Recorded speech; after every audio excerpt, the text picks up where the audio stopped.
First of all, how have you found work as Commissioner of Information of the state? Thank you so very much.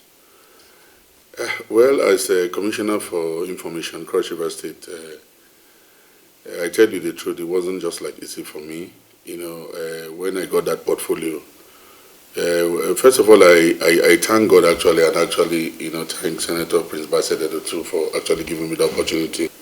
The exposure in it is much.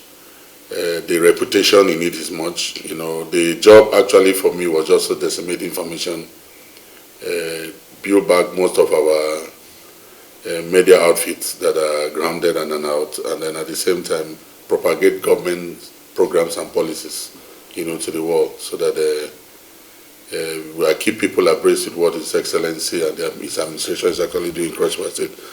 So it's a very, very interesting ministry, though it was difficult initially when I started, because if you recall, for like 3 years, there was no Commissioner for Information after the Comrade Swokan had left, because of, party ranking issues and all that.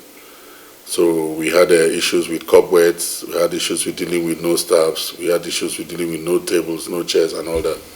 So gradually I had to fix everywhere and then started, moving on from there. And I must say that His Excellency, my boss, has been very, very encouraging, because one thing is just having an appointment in a very juicy office, and the other thing is actually having the brains, to root out memos that will actually help the people, since his mantra is the people's first.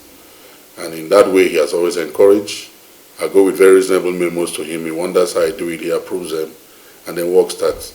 At the end of his 8 years, by the grace of God, as I was supporting for 8 years, he's out of it, and we could actually stand tall to say during my tenure as commissioner and the tenure as governor of Cross River State, we're able to revive and bring back the Chronicle and many other things, many other projects we hadn't even gone into that are actually ongoing in Cross River State.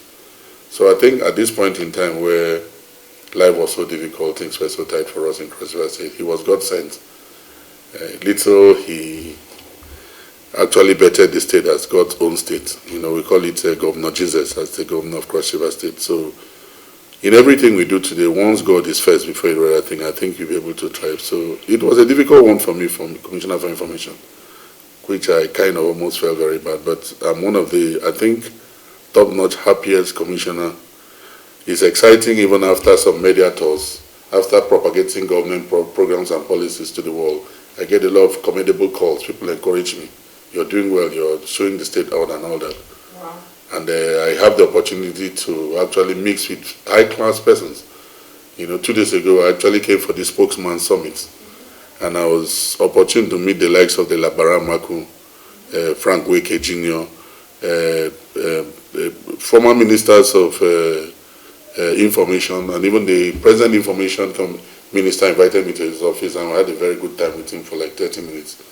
So it's an exposure office. It's an office you have to, I am Cross River State. I'm the image maker. I'm the spokesman of Cross River State. So I've been learning to speak to the truth and actually disseminate information the way it is. We had brought out new ideas. Almost after every year school, you see our resolution, what we're talking. After some week, we'll see that area has been cordoned and done, just as what we pronounced we're going to say. It's a transparent government, and confidence and trust has been, has returned back to the people in Cross River State. That's exciting to hear. My father used to write for the Chronicle, so I am excited to hear. You'll be very happy wherever he is here. Yes, we'll be happy. My father will be happy. So moving ahead, again, we talked about the skirmishes and little challenges. It's not peculiar to Cross River State. The economic challenges that we are all facing, the inflation and all. However, Cross River has so much potential when it comes to tourism, hospitality, and even agriculture. The governor had recently launched a campaign to assist MSMEs in accessing the federal government's 75 billion intervention fund.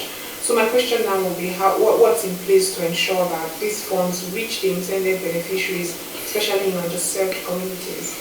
Yeah, thank you so very much. With that, I'd first commend Mr. President, that's Bola Ahmed Tinubu, for that release. And just some few days back, the Commissioner for Wealth Creation had represented His Excellency, to see the best appropriate way of this, bringing out these, funds to actually reach those nooks and crannies. I tell you, this government of Senator Prince Bassett Odoto that at some point we're actually doing free POS for people with about a 200,000 naira cash balance. Even as commissioners, we're not given slots.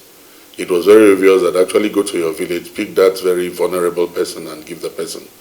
You know, it's a people's administration, so we actually want to reach the persons that are really in need of this sorts, apart from, you know, taking it to your cousins or your brothers and all that. So I think the Director General, Smeda, the Great Ogban, is doing a very great job. He's doing very well, and he has been able to attract a lot of this. And for it to actually, like you asked, reach the commoner, the poor people, I want to make you understand that they are debtors. And we want to actually, we're doing a thorough check to ensure that these little funds or grants actually get to those that are really in need, not just a brother or cousin or family thing and all that. So we're very thorough in that. And to add to that, in the welfare scheme still, His Excellency has just approved welfare for most of, you know, the civil servants and workers that will actually return back home, for them to be able to go back for Easter and all that. I mean, it's awesome of a governor to think that it's a very difficult time, and, you know, people need to go for Easter, will spend with their family and all that, and he had to support them. It's the first in its kind I'm hearing in Cross River State that the governor would actually dish out some assist. You know, so when it comes to these SMEs and all that, I think we're very apt with our data. We're trying to reach the very ones that need, and then encourage those that have started a bit with more grants, you know, to expand their, you know, businesses and all that. So Cross River State has always been known to be vibrant in agriculture, fishing, and all that. What are the long-term strategies to enhance those sectors within the state? Yeah, for agriculture, I think Cross River State has done very well. In short, we have very robust programs and activities for the agriculture. For us in agriculture, I think it's revolutionary. Like, you know, we're starting it, we're just giving it another 2-3 years. I know that will be very okay. Expand area of about 12,000 hectares have been cleared for agricultural purposes. The first one was launched in Udupani. In Obanliku, we're doing about 2,000 hectares of wheat. You know how important wheat is. You know the source came from the Ukraine area and Russia, but after the war, there are a lot of issues. And you know what we use the wheat for. So right now, as I speak to you, we're actually planting all seasons wheat farm. And then at the same time, we had gone ahead to try to open up farm roads within the South Central and Northern Senatorial District, where farm produce, knowing that Cross River State with arable soil produces a lot of agricultural produce, the cassava, maize and all that. Cocoa as well. Cocoa and all that. No, cocoa is even on a higher lane, you know, I'll come to that. So we, at least the very, you know, those other crops, you know, so I'd actually, you know, cut out farm roads where, you know, people will actually be able to, you know, access the roads and all that. And of course, you know how important it was for us. The first of its kind still, after a very long time, this the Special Agro-Industrial Processing Zone was actually flagged off by Mr. Vice President in Calabar. And what that means is that for all this agricultural produce we bring, we can actually easily export through those zones, and we'll have a hub somewhere in Yala and all that. So I think for agriculture, we're doing well. Recently, we had acquired 108 tractors to be given to at least 6 cooperatives with 10 members across the state. So gradually, I think in agriculture, in the next few years, Cross River State will be so food sufficient, and it's said to have enough to, you know, send out. And with the deep sea port coming up strong, it means that at some point we could actually be trading in dollars in Cross River State. Cross River State is actually expanding, really, really expanding. It's really big. You know we have about the best cocoas in cocoa species in Nigeria, in Africa even. Even though we are recording decline. Yeah. That's because we are. Some say it's out of negligence. No. We are moving to the stage of stamping our produce, so that when you see it, you know it's Cross River State's own cocoa, and in that way we'll grow up big. The truth about it is we just have to be we have to believe in ourselves. We have to encourage ourselves. We have to know that Cross River State as it is, as a hub, in the next 4 years, could actually survive the whole South when it comes to food sufficiency, with the kind of programs and activities Excellency Prince Odoto is bringing up. We're creating about 6 estates a cocoa coffee estate. It's new. We're creating. It's new. It's never been there. In Odupani, we have done like 2,000 hectares of land cleared because we saw that in Cross River State, the soil, with his wisdom, we started with trying to actually do a geophysical mapping of the soils of Cross River State, seeing that even cocoa can thrive in Odupani. That is just clear evidence that the principal himself, Senator Principal, said they had a vision. We saw that pineapple could actually grow in Buki and grow in Odupani. It was necessary for us to take this test so that we know the kind of plants or crops to bring. And we have seen that Cross River State soils are one of the best in Nigeria that can actually take anything. Little do you even know that we can actually grow wheat in Obanliko and all that. So I think it's a matter of time. We're just in the very nursery stage. And when it expands, honestly, we'll just leave the oil and then face agriculture totally. As I speak, most of us are farmers.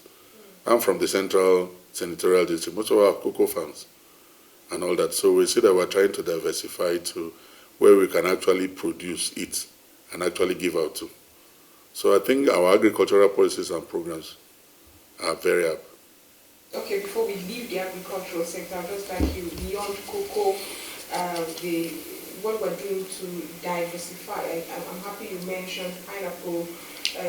The agricultural sector is huge, and we have real arable land, especially in Cross River State. We have no business having food insecurity in that state at all. So what are the long-term plans for economic growth and food sustainability in this state? No, first of all, with the SAP coming in, it's very okay for us, because at the end of the day, we would have sufficient food for ourselves, and then to export out through this the sub stations in Yala and then the Calabar zone. And then to start with, we have a cocoa processing plant in Ikom, where we're able to see how we'll be able to feed all the cocoa produce through that, or maybe take to Yala. And then Cross River State, just like you have said, we are so blessed with a lot of, and that's where His Excellency is trying, the government of the day is trying to tap into, trying to build back all that. Our boys, our youths these days are no more interested in appointments. If you come to the Central, a lot of our young brothers are into timber, are into cocoa, and they're doing far better than we are. So we just want to put them, we just want to gazette them through the real line of it to actually bring this produce to where we'll be able to export them out, and they'll make their dollars in Ikom or wherever they are. Enhancing a road network and healthcare facility, which is something a lot of people have been complaining about, considering the active primary healthcare centers and alleged, I've not done any research on it, alleged abandoned healthcare centers in some rural areas. Yeah, thank you very much. As I speak with you, about 196 health centers are far under construction and renovations.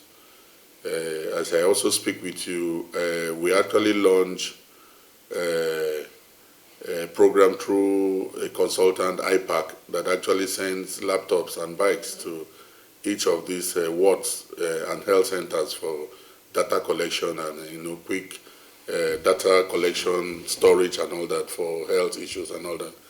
You're aware that in Ikom, we're actually building a French General Hospital in Ikom that we almost wanted to turn a health center to General Hospital, but looking at it critically, decided that we build a French General Hospital.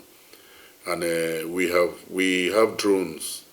Mostly, sometimes they had issues of tuberculosis or some outbreak that we actually deploy some drones and all that to actually feed drugs to some remote communities that we cannot, access and all that. So I think rural development has been up.